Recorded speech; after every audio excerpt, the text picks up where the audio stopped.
అందరికీ నమస్కారాలండి.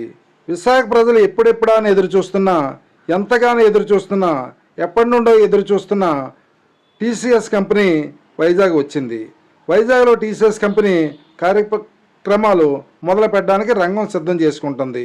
రుషికొండ సమీపంలో మిలీనియం టవర్స్లో గల 16 నెంబరు 17 నెంబరు 2 ఫ్లోర్లని ప్రభుత్వం తాత్కాలిక ప్రాతిపదిక మీద వారికి కేటాయించడం జరిగింది. ఇల్లు నెంబర్ 3లో గల 22 ఎకరాలని ప్రభుత్వం వాళ్ళకి ఆల్రెడీ కేటాయించింది. 1200 కోట్ల పెట్టుబడితో 12,000 ఉద్యోగాల రూపకల్పనతో ఈ టీసీఎస్ సర్వీసెస్ విశాఖలో మొదలు కానుంది. ప్రస్తుతం తాత్కాలికంగా 2,000 మంది ఉద్యోగులతో ఈ కార్యక్రమాలని త్వరలో ప్రారంభించబోతున్నట్టు మనకి టాటా టెలికన్సల్టెన్సీ ప్రతినిధులు చెప్తున్నారు.